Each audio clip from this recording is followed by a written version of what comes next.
Buenas tardes, afiliados y afiliadas de la APSE. Es un placer para nosotros estar una semana más con ustedes con estos programas que nos ayudan precisamente a comprender la coyuntura, a entender lo que nos está sucediendo en diferentes áreas. Hoy contamos precisamente con la presencia de Ricardo Vindas Valerio. Él es consultor para la APSE en el área de Economía, y también contamos con la presencia de la licenciada Ileana Vega, que nos acompaña todos los miércoles y nos ayuda precisamente, nos acompaña en este proceso de comprensión de la realidad que estamos teniendo cada uno y cada una de nosotros. El tema de hoy ha sido un tema muy esperado, es un tema fundamental para comprender la realidad que estamos teniendo. El tema es el proyecto Ley de Empleo Público, el texto sustitutivo y sus implicaciones y sus novedades. ¿De dónde viene? ¿Qué significa este texto sustitutivo? ¿Cuál es el origen? ¿De dónde procede? Y para eso tenemos hoy la presencia de Ricardo Vindas Valerio, quien esta tarde nos va a comentar precisamente y describir este tema. Buenas tardes, Ricardo. Buenas tardes, señora. Muchas gracias por el espacio. Primero comentarles que este es un proyecto de ley que presentó el Ministerio de Planificación ya hace algunos meses y que forma parte de los acuerdos que se generaron a la luz de la Ley 9635 de fortalecimiento de las finanzas públicas. Ese texto ha sido modificado ya en 2 ocasiones y precisamente el martes pasado, el martes 6 de octubre, se presentó un segundo texto sustitutivo firmado por los diputados del Partido de Acción Ciudadana y el Partido de Liberación Nacional. Este texto sustitutivo viene a incorporar algunas modificaciones a la luz de las observaciones y recomendaciones que diferentes actores han expresado. No obstante, de igual forma, el texto hace omisión a otro conjunto de recomendaciones y observaciones que se han planteado en temas diversos, entre ellos, por ejemplo, la conformación del salario global. Entonces, ya para entrar en materia, vamos a la presentación que hemos elaborado el día de hoy. La presentación está compuesta de 4 temas principales. El primero, vamos a analizar las modificaciones introducidas en este texto sustitutivo, ¿verdad? Para que ustedes conozcan en qué varía este proyecto versus lo que planteó inicialmente Mideplan y que ya abordamos en un momento hace algunas semanas en este mismo programa. El segundo componente es presentarles algunas observaciones que se han planteado por diferentes organizaciones, entre ellas el APSE, y que no están siendo atendidas en este nuevo texto sustitutivo. Y concluiríamos con 2 temas que analizará la abogada Ileana Vega, asociadas a las implicaciones o no de la incorporación de los funcionarios actuales que cuentan con salario compuesto dentro de la metodología de pago del salario global. Esto a la luz de un conjunto de mociones que están presentando algunos diputados. Y asimismo, detallar la oportunidad o la conveniencia legal de incorporar las convenciones colectivas en el sector público, eso también a la luz de algunas afirmaciones y análisis que diferentes juristas han planteado. Entonces, entrando ya específicamente en las modificaciones introducidas en el texto sustitutivo. Pueden ver ustedes en la siguiente firmina que a nivel del contenido del proyecto de ley, básicamente se hacen 4 modificaciones principales. En el capítulo primero de disposiciones generales se han incorporado algunos ajustes varios que ya entraremos en detalle, asociados al ámbito de cobertura del proyecto de ley y algunas definiciones que se han incorporado en este proyecto. Lo que corresponde a todos los capítulos de gobernanza, planificación, organización y gestión de empleo no tienen variación alguna y básicamente el cambio principal se basa en el capítulo 7 de gestión de desempeño, que es un capítulo totalmente nuevo.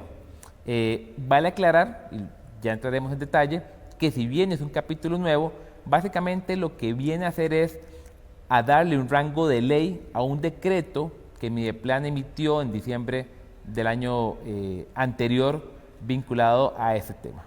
Y por último, mostraremos algunas variaciones importantísimas que hace el proyecto en temas de la gestión de las relaciones laborales en el capítulo 9 y algunas exclusiones específicamente en lo que corresponde al título 2 del Estatuto del Servicio Civil que se han excluido en el capítulo 11 de las reformas y derogaciones del proyecto. Ya entrando en materia del capítulo 1, se hacen 3 modificaciones.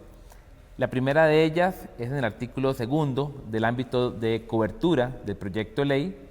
El proyecto inicial abarca todos los trabajadores públicos independientemente de la institución y naturaleza de ella, excluyendo a las empresas públicas en competencia. En ese texto sustitutivo se incorporan dichos trabajadores, especificando que solo regirán única y exclusivamente los principios contenidos en la presente ley. Eso es una incorporación y esto implica que instituciones como el ICE o el INS estarán dentro del ámbito de cobertura de este proyecto de ley. Un segundo ajuste corresponde a los principios rectores. Inicialmente no se incorporó el principio de negociación colectiva, fue un principio que diversas organizaciones, evidentemente entre ellas el APSE, plantearon la necesidad de verlo dentro del alcance de este proyecto de ley. Y de esa forma se incorporó en el artículo 4 el principio rector de negociación colectiva que le da el derecho a los trabajadores a crear negociaciones colectivas a lo interno de cada una de las organizaciones o instituciones. Y por último, en el artículo 5 de las definiciones se incorpora la definición del estímulo monetario. Aquí es importante mencionar que el proyecto inicial ya hablaba de estímulos no monetarios vinculados con la evaluación del trabajador, del desempeño del trabajador. No obstante, como tal, no se había incorporado la definición de lo que se entiende como un estímulo no monetario. En ese texto sustitutivo se incorpora y se define como el reconocimiento que realizará la administración pública para distinguir y promover el buen desempeño y la mejora continua en el rendimiento de las personas servidoras públicas, sin que éste implique por sí mismo una erogación dineraria por parte de la administración pública. Como veremos, esta definición va de la mano con la incorporación que hace ese texto sustitutivo del capítulo 7 vinculado a la evaluación del desempeño. Precisamente ese es el que les comentaba, que es un capítulo totalmente nuevo, viene a definir la metodología de evaluación del desempeño, qué variables se incorporarán para medirlo y cuáles son las implicaciones de los resultados que cada uno de los trabajadores obtendrá una vez implementada esta evaluación. Este capítulo está compuesto por 5 artículos. El primero define qué es la evaluación del desempeño y lo define como un mecanismo para la mejora continua de la gestión pública y del desempeño y desarrollo integral de todas las personas servidoras públicas. En el capítulo 26 establece el fundamento metodológico de evaluación, el cual se resume en intentar vincular el logro de los planes y objetivos de cada institución con la evaluación de desempeño de cada uno de los trabajadores. Intenta amalgamar el logro de las instituciones con el logro de los trabajadores. Más allá de la complejidad, ya hoy, como les mencionaba, se está implementando una metodología de esta naturaleza mediante el decreto que Mideplan publicó en diciembre del año anterior.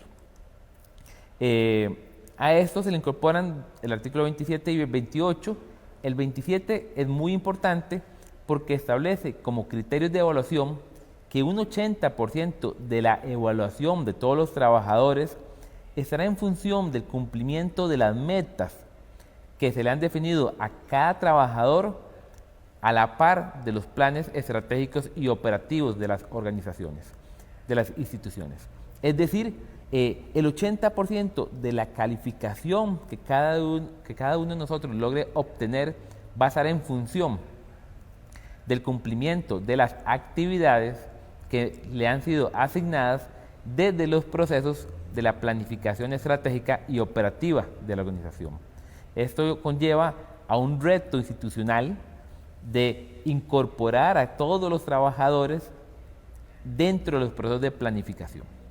En instituciones como el Ministerio de Educación Pública, evidentemente va a ser un proceso complejo, engorroso, que hay que atender con cuidado si se lleva a implementar. Un segundo criterio representa el 20% adicional de la evaluación y está vinculado a componentes de competencias que el trabajador tendrá que asumir a partir de un planeamiento que previo a cada año deberá realizar cada jefatura con ellos.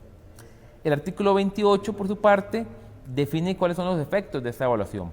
Básicamente establece que el resultado de esta evaluación implicará un vínculo con un otorgamiento de incentivos no monetarios y que estos serán exclusivamente para aquellos trabajadores que tengan calificaciones muy buenas en adelante. Asimismo, establece disposiciones como el desarrollo de planes de mejoría o mentoría para aquellos trabajadores que tengan calificaciones deficitarias. Esto, según lo que establece la norma, para motivar y mejorar el rendimiento del desempeño de estos trabajadores. Recalco nada más, parece nuevo, es una incorporación totalmente nueva a la ley, pero esto ya está siendo implementado hoy a la luz del decreto que les indico, publicó Mideplan a finales del año anterior.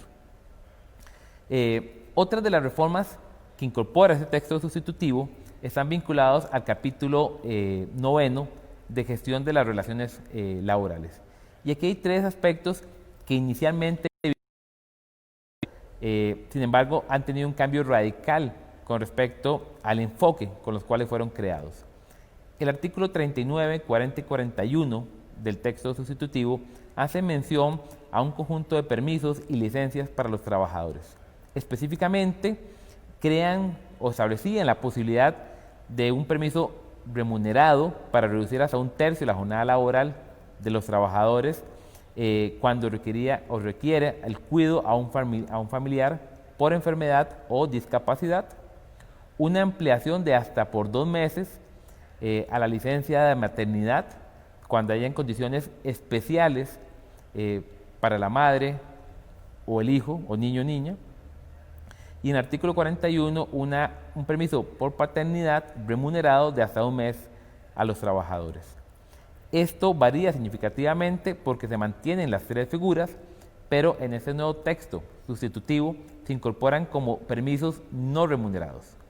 Quiere decir que, por ejemplo, en el caso del permiso por paternidad, el trabajador podrá optar por esa licencia en el entendido que implica renunciar a 1 mes de su salario. Con toda la transparencia, parece ser una figura de carácter discriminatorio, donde aquellos trabajadores que tengan estructuras salariales altas podrían darse el lujo de renunciar a 1 mes de salario, probablemente algo no alcanzable para aquellos trabajadores que tengan salarios bajos, ¿verdad? Y eso es un aspecto que carece de sentido para criterios de nosotros como organización, porque viene a modificar significativamente el alcance de esas innovaciones que la ley estaba proponiendo inicialmente. Por último, en las reformas generales del texto sustitutivo, el capítulo 11 destinado a establecer las reformas y derogaciones a las disposiciones generales, incorporaba un inciso D vinculado a una modificación sustantiva de un conjunto de artículos del título segundo del Estatuto de Servicios. En ese texto sustitutivo, este inciso se elimina completamente, implica, por lo tanto, que todas las reformas que se habían planteado para el Estatuto del Servicio Civil, en lo que corresponde al título segundo, se omiten. ¿Qué implica esta eliminación? Bueno, implican modificaciones como la posibilidad de aviso para los trabajadores. Se incorporaba inicialmente un artículo que establecía diferentes periodos de preaviso de acuerdo al tiempo que hubiese elaborado el trabajador.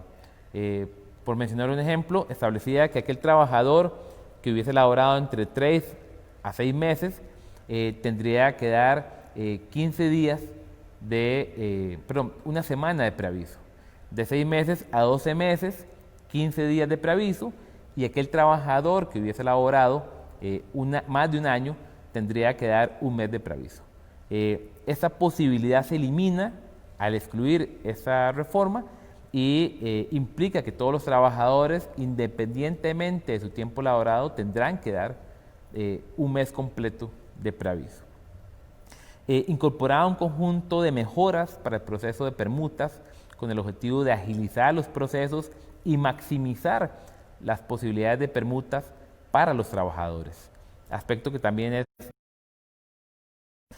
se hacía una modificación del artículo 176 del Estatuto que venía a regular de una forma satisfactoria para nuestros intereses el manejo de las vacaciones de los trabajadores de los centros educativos, tanto para título primero como para título segundo. Bien es sabido por todos nosotros la problemática que tenemos todos los años con el tema de las vacaciones de los trabajadores, de cómo organizar el trabajo y quiénes tienen o no derecho a los periodos de vacaciones de final de año y de medio año. Esto venía a solucionarse con la reforma a dicho artículo, aspecto que también ha sido eliminado. Incorporaba un transitorio también vinculado al tema de la evaluación del desempeño, dando la posibilidad de crear un sistema específico de evaluación del desempeño vinculado con las políticas educativas que emite el Consejo Superior de Educación. De hecho, establecía la potestad para que el Ministerio, mediante el Consejo Superior, pudiese crear una normativa específica para la evaluación del desempeño de todos los trabajadores docentes, técnico-docentes y administrativo-docentes. Al excluirse este transitorio, todo título segundo tendrá que ajustarse a los alcances del capítulo séptimo que vimos anteriormente, donde además el 80% de nuestra calificación como docentes estará vinculado al logro de los planes estratégicos, operativos y a las actividades que les sean asignadas a cada uno de los docentes. Y por último, entre otras reformas, uno de los aspectos que también nos interesaba con suma importancia es que se establecía un transitorio que permitía y establecía la equiparación remunerativa y de contratación entre los profesores de primaria y de secundaria. Básicamente, habría la posibilidad para que todos los docentes, independientemente de su nivel u oferta académica, fuesen nombrados mediante elecciones, abriendo diversas posibilidades: equiparación de salarios, la posibilidad de que un docente de materias complementarias pudiese ejercer sus lecciones tanto en primaria como en secundaria de forma continua, la posibilidad de crear aglomerados educativos en zonas rurales que pudiese facilitar la asignación de puestos de plazas complementarias en esos lugares rurales donde las matrículas son relativamente bajas, como para asignar docentes en tiempo completo, entre otros. Vale mencionar que todo eso está siendo excluido dentro de esas reformas. Okay. Básicamente, esas son las principales reformas o incorporaciones que se hacen al texto sustitutivo. No obstante, a la par de ello, hay otro conjunto de observaciones que fueron planteadas por diferentes organizaciones, repito, entre ellas el APSE, evidentemente, que no fueron atendidas y que son importantes mencionarlas porque mantienen el alcance del texto sustitutivo. Una de ellas está en el capítulo primero, en el artículo quinto sobre las definiciones.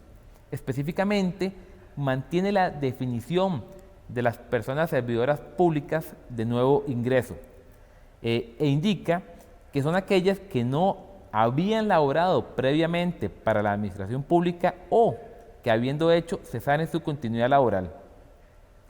Según votos, y aquí Liana podrá ampliarlo más adelante, según la normativa se entiende el cese de la continuidad laboral como un plazo mayor al mes plazo.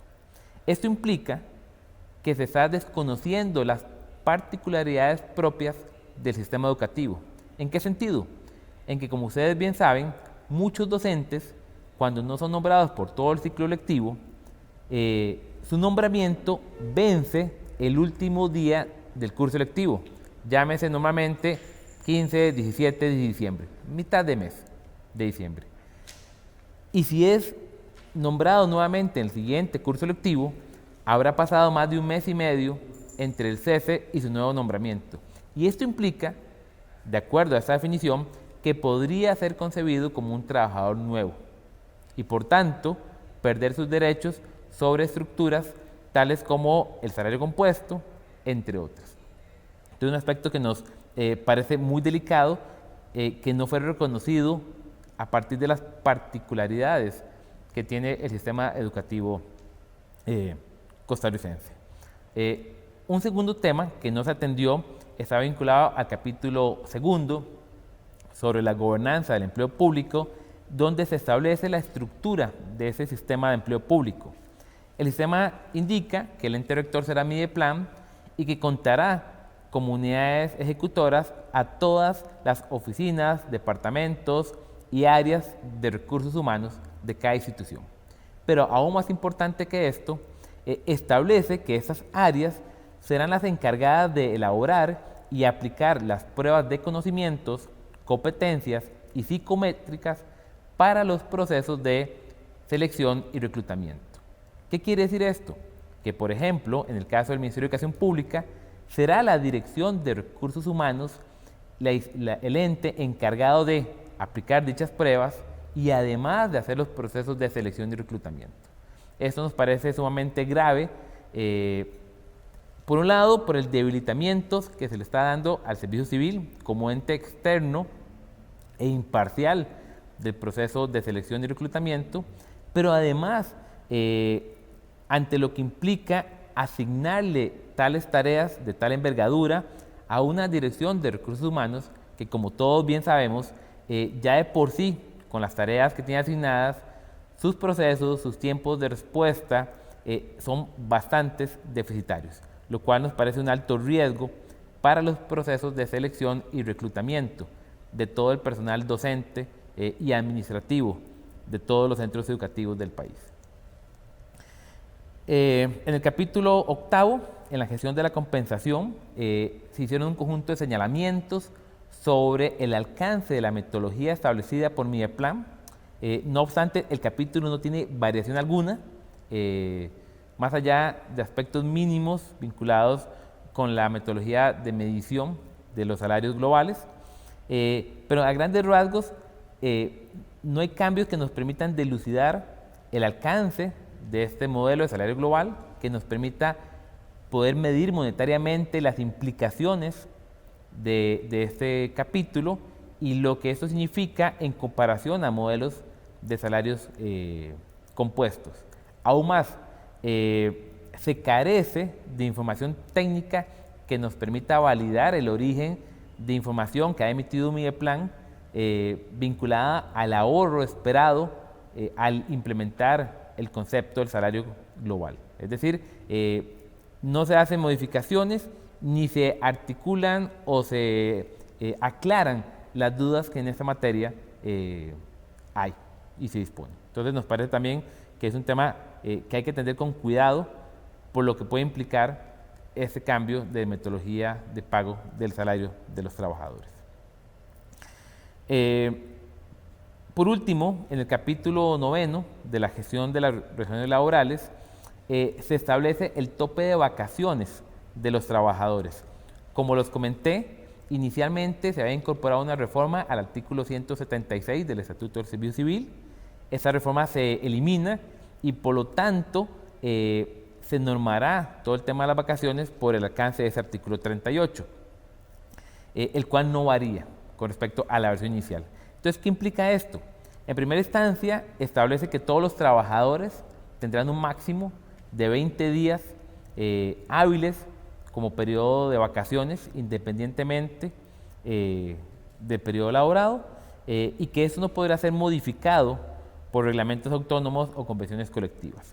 Pero, para los fines del sistema educativo, se adiciona que el personal, que los periodos de vacaciones del personal docente, comprendidos entre el cierre de un curso lectivo y la apertura del siguiente, más las 2 semanas de descanso, serán el periodo de vacaciones de todos los trabajadores docentes. Además, este periodo será aplicable para el personal técnico docente y administrativo docente que impartan lecciones.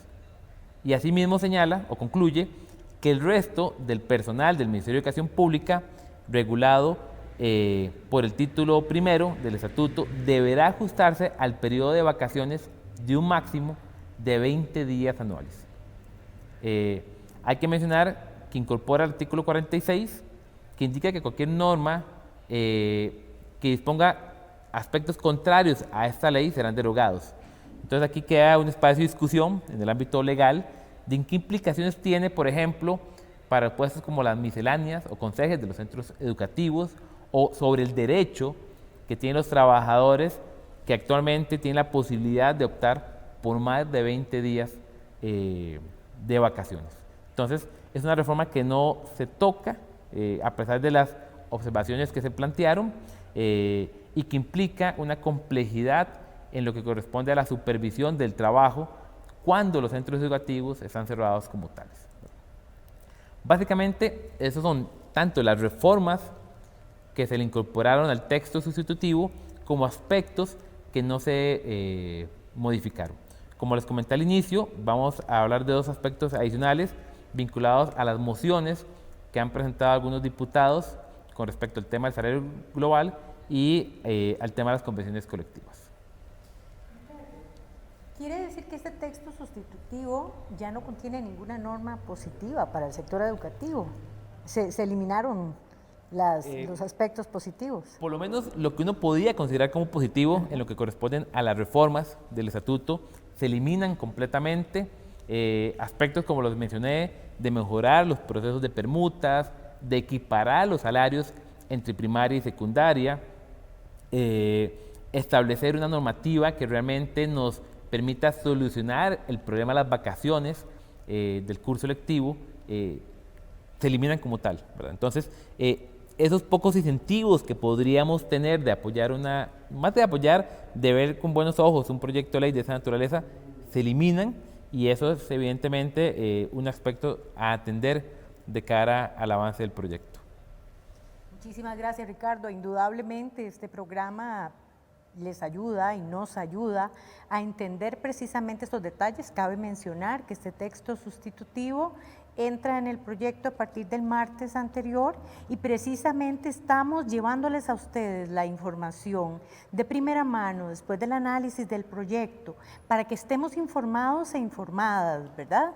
Y ahora vamos a proceder también a hablar, porque a lo largo de la semana y interpretaciones de juristas diferentes, hemos tenido también afiliación que ha externado diferentes preocupaciones por temas diferentes y otras mociones que además pueden ser incorporadas en este texto. Incluir o no funcionarios actuales en el salario global es un tema que la compañera Iliana Vega nos va a presentar. Adelante, compañera. Sí, bueno, muy buenas tardes, querida afiliación APSINA. Efectivamente vamos a hablar de una serie de mociones que quedaron presentadas el martes pasado en la Comisión de Gobierno y Administración sobre el tema de incluir a los funcionarios actuales en el esquema de salario global. Y entonces, bueno, vamos a decirle a los compañeros que nos pongan la presentación para que veamos, podemos pasar a la siguiente lámina. Sí, bueno, tanto en el proyecto de ley inicial como en el texto sustitutivo presentado el pasado 6 de octubre, ¿verdad?, en el seno de la Comisión de Gobierno y de Administración, siempre se ha excluido a los funcionarios actuales de la implementación del salario global. Sin embargo, aquí, antes de continuar y ver propiamente las mociones que quedaron presentadas a efecto de sí incluirlos, es importante acá devolvernos un poquito con lo que explicaba Ricardo Vindas, con el tema de quiénes son las personas que se van a considerar personas trabajadoras de nuevo ingreso, porque en el tanto no esté definido en este proyecto de ley cuál es esa consideración de quiénes van a ser de nuevo ingreso y quiénes se van a considerar funcionarios anteriores a la vigencia de la ley, es un elemento clave para determinar en qué momento eventualmente algún funcionario, en este caso el sector educativo, podría ser incluido dentro del esquema del salario global, y en este caso, por supuesto, que se requiere de una aclaración absoluta por la eventual afectación que puedan tener los compañeros o compañeras interinos, por las particularidades, como bien lo explicaba Ricardo, por las particularidades propias del sector educativo, en donde el curso lectivo se interrumpe y vuelve hasta el año siguiente, y los nombramientos se retrasan. Y entonces, en ese retraso de los nombramientos, y eventualmente pudiese haber algún nombramiento que se da posterior con una interrupción mayor a un mes desde el nombramiento anterior, podría uno considerar que está en peligro ese servidor interino para que sea considerado un funcionario nuevo para todos los efectos, y por ende entraría no solo dentro de las normas que establece este texto sustitutivo, sino por supuesto también dentro del esquema del salario global. Pues bien, hecha esa aclaración, sí debemos comentar que efectivamente ese mismo martes 6 de octubre quedaron incluidas 4 mociones presentadas por diferentes fracciones legislativas a efecto de revertir el hecho de que los funcionarios actuales no estén incluidos en el salario global. Y así tenemos una primera moción que fue presentada por el diputado Pablo Heriberto Abarca del Partido Unidad Social Cristiana. Don Pablo Heriberto propone que los actuales funcionarios públicos puedan de manera opcional, voluntaria, al salario global en un plazo de 6 meses después de la entrada en vigencia de la ley, y que quienes no lo hagan seguirán recibiendo su salario compuesto actual sin ningún problema. Pero ojo con esto, dice la moción de este señor diputado que, sin embargo, los servidores o funcionarios o funcionarias que reciban salario compuesto, en el momento en que ese salario compuesto alcance el monto que se llegue a establecer del salario global, inmediatamente, y de la categoría del puesto correspondiente, inmediatamente esas personas trabajadoras pasarán al salario global. O sea que es un traslado de los funcionarios actuales a los funcionarios futuros, por decirlo así, al esquema del salario global, de una forma, como digamos, lo quieren de hacer como muy diplomática, pero al final prácticamente todos los funcionarios actuales estarían englobados en este esquema de salario único. Igualmente se presentó otra moción a cargo de la diputada Silvia Hernández del Partido Liberación Nacional. Esta diputada propone que los actuales funcionarios públicos, sin excepción alguna, se rijan bajo el esquema del salario global. O sea, esta moción de la diputada Hernández sí propone la inclusión, que no quede excluido ningún funcionario actual del esquema del salario global. Y por último, tenemos otra moción presentada por Víctor Morales, del Partido Acción Ciudadana, que propone que los actuales funcionarios públicos puedan voluntariamente migrar al esquema del salario global. Digamos que si uno analiza estas mociones, uno pues puede ver que la de Víctor Morales en este caso sería un poco más positiva porque está dando la posibilidad de que voluntariamente se decida o no mantener en el esquema de salario compuesto o migrar al esquema del salario global. Se establece que aquellos que no migren mantendrán su estructura salarial, o sea, su actual salario compuesto, considerando todos los ajustes que se implementarán y que permite la Ley 9635 de fortalecimiento de las finanzas públicas en términos de nominalizar todos los sobresueldos. Vemos entonces cómo, a pesar de que el día de hoy estamos analizando el texto sustitutivo, que ya ahí sí lo podemos ver íntegro, como lo explicaba Ricardo Vindas, sí se tienen presentadas en la Comisión de Gobierno y Administración estas mociones de diferentes diputados tendientes todavía a lograr algún tipo de modificación en el esquema del salario global a efecto de incluir o no en forma obligatoria o voluntaria o del todo no tocarlos a los funcionarios actuales. ¿Estamos por ahí en este tema? Vamos a escuchar, Iliana, precisamente ahorita las palabras del licenciado Manuel Hernández, que no ha podido estar con nosotros hoy por asuntos laborales. Él es un experto precisamente en derecho laboral y nos habla sobre este proyecto. Vamos a escucharlo. El proyecto de ley marco de empleo público ha tenido hasta ahora una historia accidentada, muy escabrosa. Suman al hilo 3 textos de este mismo proyecto de ley. La tercera versión de este proyecto fue presentada precisamente en la Comisión Permanente de Asuntos de Gobierno y Administración de la Asamblea Legislativa la semana pasada. Este texto ha generado una reacción rabiosa de los sectores económicos y políticos dominantes de este país.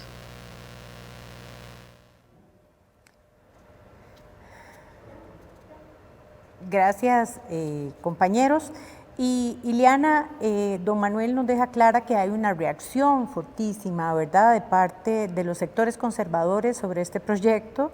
¿Está prohibida la negociación colectiva en el sector público? Es otra de las preguntas que la gente nos ha hecho durante la semana, que genera una gran preocupación, que ha sido parte de la interpretación de los juristas.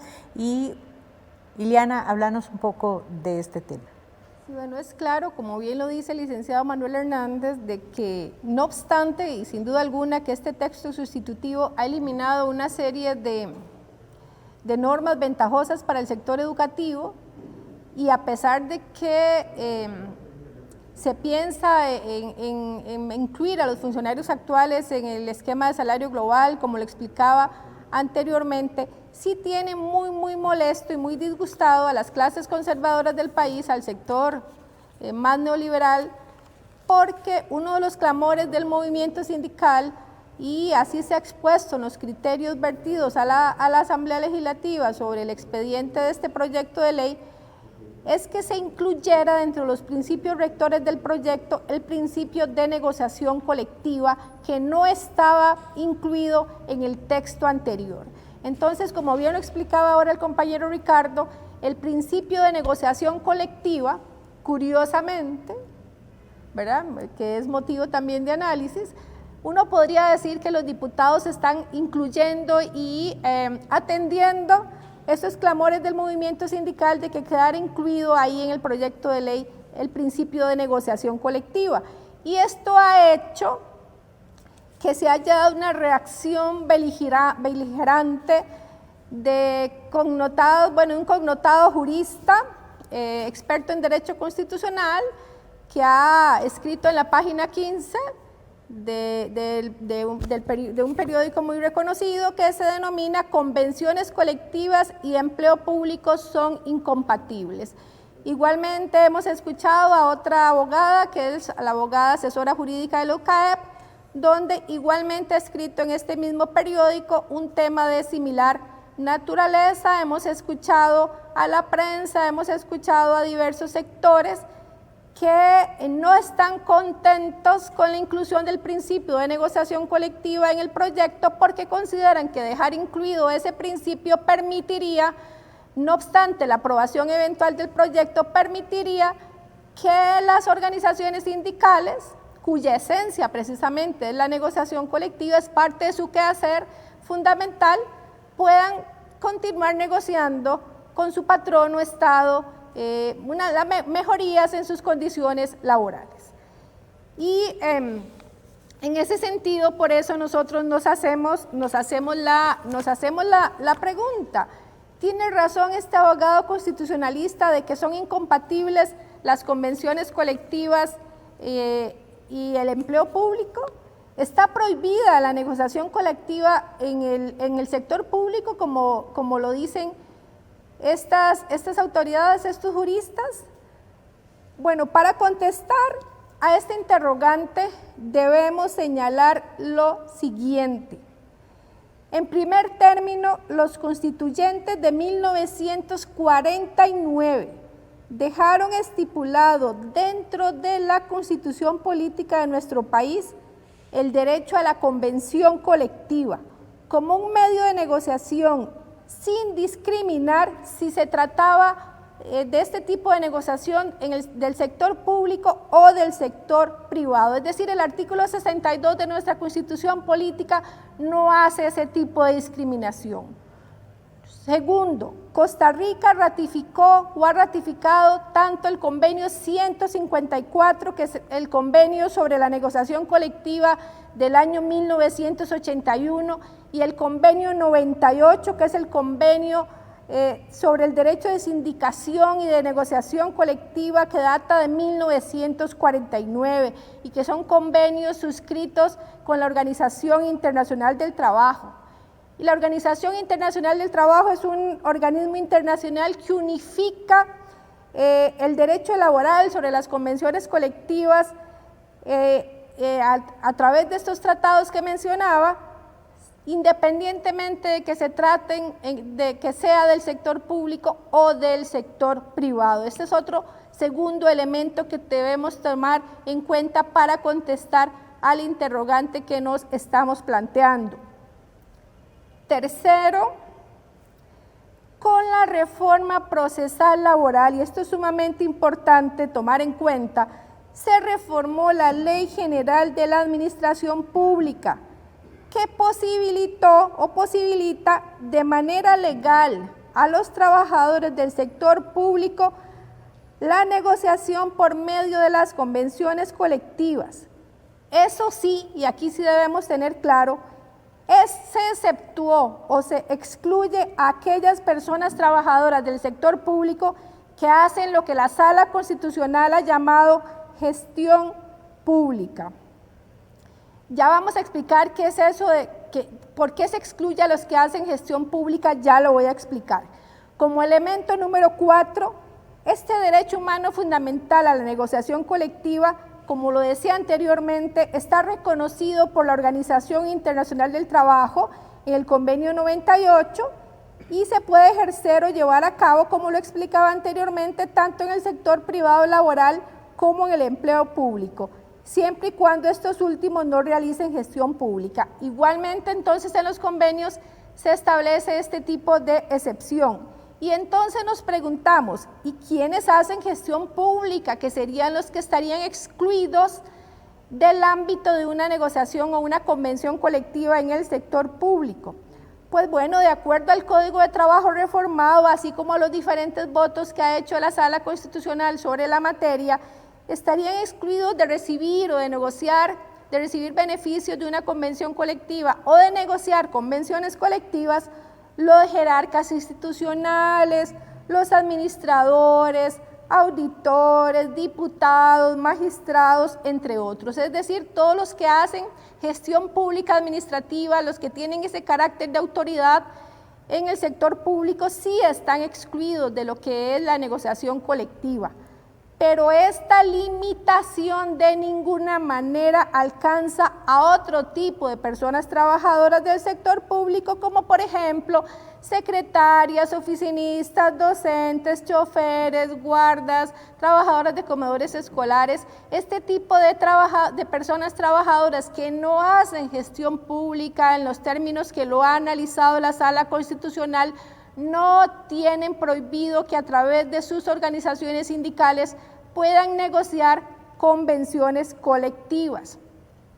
Como argumento número 5 para contestar nuestra interrogante, igualmente con la reforma procesal laboral que entró a regir en el año 2017, se vino a poner límites a la materia de negociación de las convenciones colectivas en el sector público, y efectivamente hay limitaciones que ahí quedaron plasmadas.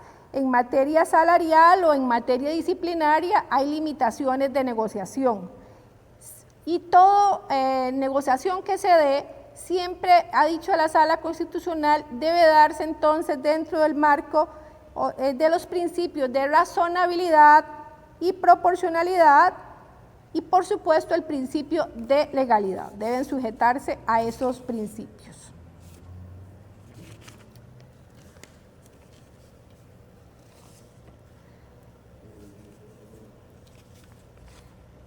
Como otro de los argumentos para contestar nuestra interrogante, y que yo creo que es el que resuelve absoluta y tajantemente este tema, es que recientemente se dio una impugnación ante la Sala Constitucional de un ciudadano que es ni más ni menos el presidente de la Asociación de la Cámara de Industrias de Costa Rica, que presentó una acción de inconstitucionalidad contra las convenciones colectivas del sector público. ¿Y contra cuáles? Contra la convención colectiva del Instituto Tecnológico de Costa Rica, de la Universidad de Costa Rica, de la Imprenta Nacional, la convención colectiva del Ministerio de Educación Pública, la del Ministerio de Trabajo y Seguridad Social, contra la convención colectiva del Consejo Nacional de Producción, la de la Universidad Nacional, la de la Junta de Protección Social, el Instituto Nacional de las Mujeres, el Instituto Costarricense de Ferrocarriles y Bomberos de Costa Rica. Y a raíz de esta acción de inconstitucionalidad planteada por este ciudadano, la Sala Constitucional emitió el voto 8396-2020 de mayo de este año, o sea, absolutamente reciente. Y sobre el particular, la Sala resolvió y reiteró lo que me voy a permitir leer. Dice la Sala Constitucional en ese valiosísimo fallo, que sin duda alguna deberían leerse con mucha atención los queridos colegas que mencionaba anteriormente, la Sala Constitucional resolvió lo siguiente, comillas, por ende, debe reiterarse que no existe una prohibición absoluta de celebrar convenciones colectivas en el sector público o que éstas resultan per se inconstitucionales, pues como ya se indicó, existe un grupo de empleados del sector público que pueden válidamente celebrar convenciones colectivas de acuerdo con la Constitución. En concreto, es constitucionalmente posible la aplicación de la institución de las convenciones colectivas en las llamadas empresas o servicios económicos del Estado y en aquellos núcleos de personal de instituciones y entes públicos en los que la naturaleza de los servicios que se prestan no participen de la gestión pública. Y ahí se reitera lo dicho por la misma Sala Constitucional en estos términos en el voto 2044-53.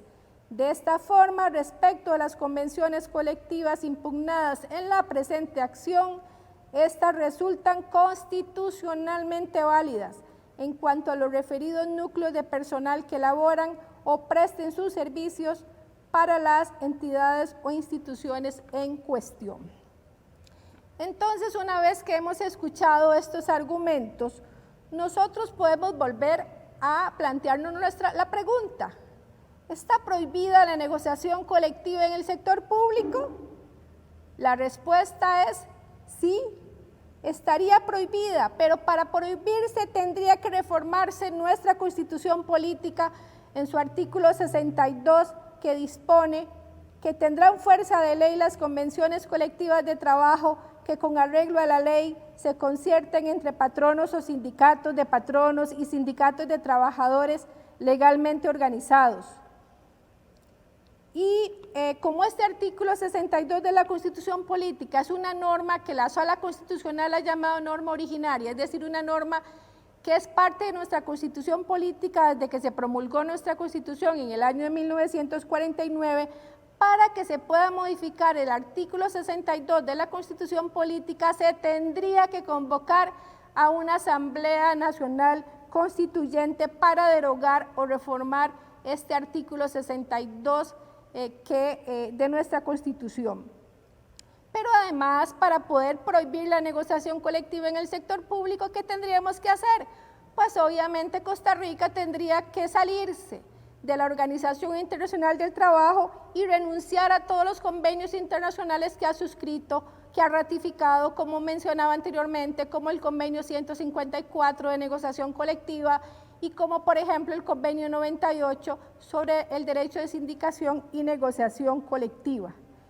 Y por último, también para prohibir la negociación colectiva en el sector público, tendría que reformarse la Ley General de Administración Pública y el Código de Trabajo, y también respetar toda la jurisprudencia de nuestra Sala Constitucional, que como he mencionado anteriormente, siempre ha reiterado que no está prohibida la negociación colectiva en el sector público siempre y cuando sea pactada y aplicada y sean beneficiados aquellas personas trabajadoras que no realicen gestión pública, como lo mencionaba anteriormente. Entonces, pues creo que a pesar de que este texto sustitutivo y las mociones planteadas están dando muchísimo de qué hablar, también debemos estar informados, querida afiliación APSINA, es necesario estar informados, no dejarse asustar por esos criterios que se lanzan por ahí y que puedan atentar contra la estabilidad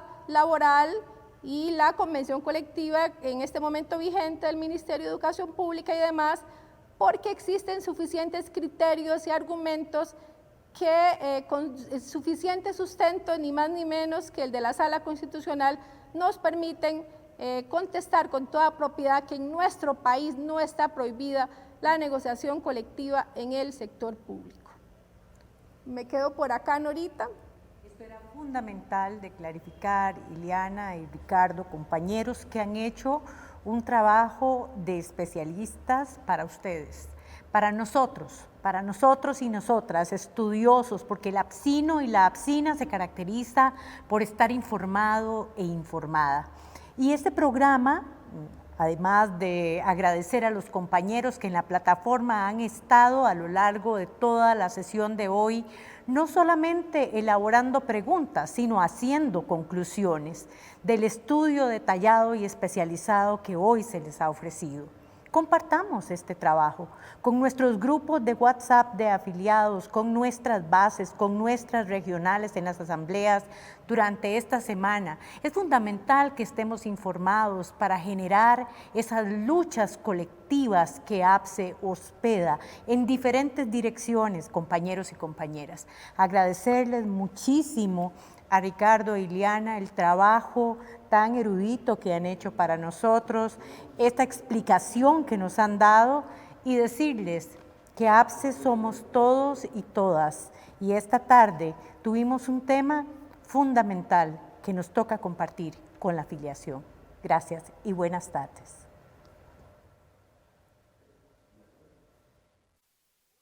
Soy el quinquenio del FCL de Vida Plena. En el año 2021, algunos de ustedes tendrán la oportunidad de llevarme. ¿Quiénes? Pues los afiliados de la operadora que cumplen 5 años continuos de trabajar para el mismo patrono. Este retiro es voluntario, es decir, que usted puede llevarme o no. Y es que el Fondo de Capitalización Laboral, FCL, tiene como fin ayudarle a los trabajadores cuando se vean en el caso de renuncia, despido, suspensión o reducción de jornada laboral. Es algo así como una cesantía. Así que, si usted no está en alguna de estas situaciones, puede dejarme en el fondo del FCL para que yo pueda hacerme más grande y así serle útil en una verdadera situación de desempleo. Sin embargo, si quiere retirarme, le explico lo que debe hacer. Ponga mucha atención. 1. Solicitar a este correo o a este WhatsApp el formulario del retiro del quinquenio, llenarlo y verificar los requisitos. O también lo puede descargar de nuestro sitio web. Llénelo, fírmelo y envíelo con los requisitos a nuestro correo o WhatsApp. 2. Vida Plena verificará si efectivamente cumple con los 5 años continuos de trabajo con el mismo patrono y le notificará para continuar el proceso. Recuerde que usted también tiene la opción de pasarme a su fondo del ROP o abrir conmigo un plan voluntario de pensión. En Vida Plena ya estamos listos para facilitarle la forma de que yo me vaya con usted. Por eso, le sugiero enviar la solicitud con tiempo. Vida Plena, operadora de pensiones.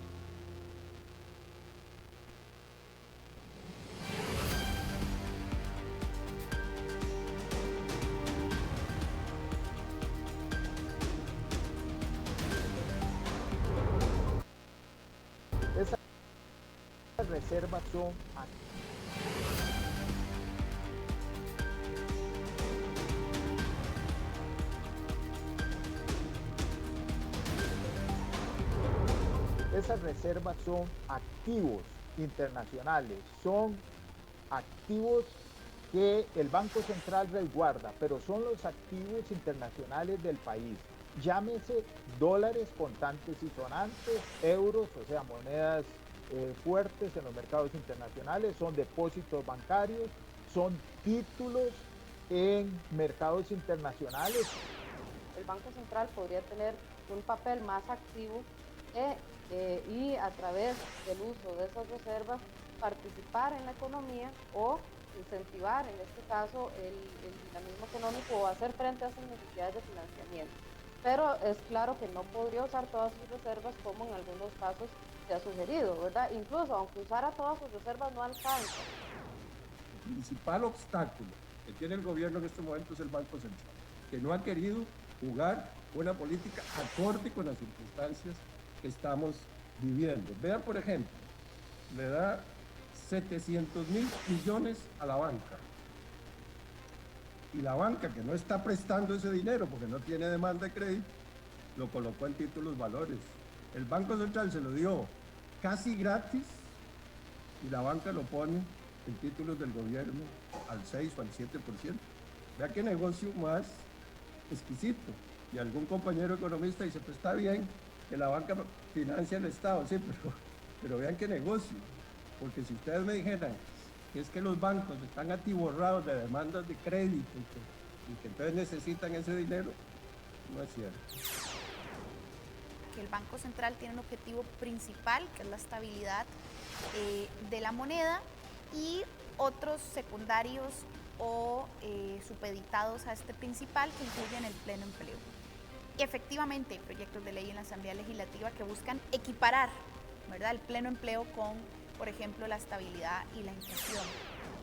Recordemos que Rodrigo Cubero llega a la presidencia ejecutiva del Banco Central como, por decirlo así, él viene prestado del Fondo Monetario Internacional. Entonces estamos en este momento ante un eventual préstamo con el Fondo Monetario Internacional.